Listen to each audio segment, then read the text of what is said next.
రాజకుమారుడేమో దావీదుకు చూస్తున్నాడు. ఎవరి రాజకుమారుడు అంటే పాత నిబంధన గ్రంథంలో ప్రభువైన యేసు క్రీస్తు ఆయన దేవుని కుమారుడుగా భూమి మీదకి వచ్చిన వాడు పాత నిబంధనలో దావీదుని చూస్తూ ఉన్నాడు. నమ్మిన వారు దేవునికి స్తోత్రం చెప్పండి. ఒకసారి పక్కన చెప్పండి, రాజకుమారుని చూస్తున్నాడని చెప్పండి, దేవుని కుమారుని చూస్తున్నాడని చెప్పండి. ఆయన చూసాడా నీ జీవితం మారిపోయినట్లే, ఆయన చూసాడా నీ పరిచర్య మారిపోయినట్లే, ఆయన చూసాడా నీ జీవితంలో నువ్వు కోరుకున్నది నెరవేర్చబడినట్లే. హల్లెలూయా.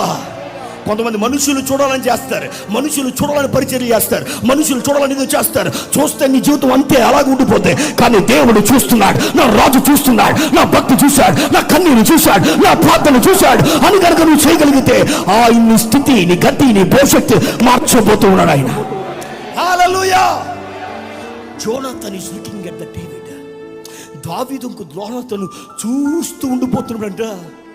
యోనాథన్ హృదయం అంటండి దావీదు హృదయంతో కలిసిపోయిందంటే. Not David's heart, it's from beginning. అది ఎక్కడి నుంచి ప్రారంభించబడిందంటే యోనాథన్ నుంచి ప్రారంభించబడింది. యోనాథన్ అంటే దావీదుని చూస్తున్నాడంట తనకి ప్రాణ స్నేహితుడిగా భావించాడంట ఆయన.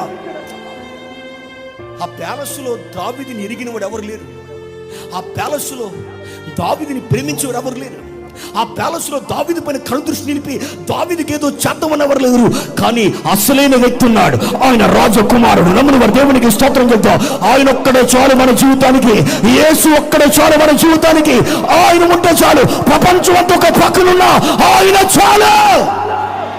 కానీ విచారకరమైన విషయం, ఈరోజు మనుషుల కొరకు, పరిస్థితుల కొరకు, ధనము కొరకు, పేరు కొరకు యేసును పక్కన పెట్టి, దేవుణ్ణి పక్కన పెట్టి మనుషుల్ని, ప్రపంచాన్ని, హోదాను హత్తుకుంటున్న వారు ఎంతో మంది ఉండగా, యోనాథన్ని నీ రోజు చూస్తూ ఉండగా, ఆయన పరిశీలన చేస్తూ ఉండగా ఏదో బలమైన బ్రేక్ త్రూ నీ జీవితంలో కలుగునుగాక. ఏం ప్రేమండి యోనాథన్. నాకు అనిపిస్తుంది కొన్నిసార్లు ఆనందం చూసినప్పుడు, ఆయన ఎప్పుడైనా స్మైల్ ఇచ్చారనుకోండి, ప్యూర్ లవ్. ఆమె చెప్పండి ఒకసారి. ఇప్పుడు నాన్నతో మాట్లాడగానే ఆయన ఒక స్మైల్ ఇచ్చారు. ఆ స్మైల్ ఎలా ఉందంటే నన్ను ఎంతో ప్రేమతో ఇన్వైట్ చేసింది అనిపించింది. ఆయన మాట్లాడుతుంటే వినిపిస్తుంటే, మన రీసెంట్గా ఒకసారి నేను వచ్చి నేను కలిసి వెళ్ళాను, ఆయనతో హగ్గు తీసుకున్నప్పుడు కానీ మాట్లాడుతున్నప్పుడు కానీ హృదయములో కలవరం కానీ, హృదయములో కోపం కానీ, ద్వేషం కానీ లేకుండా ప్రేమ మాత్రమే కలుగున్న వ్యక్తిగా కనబడతాడు ఆయన.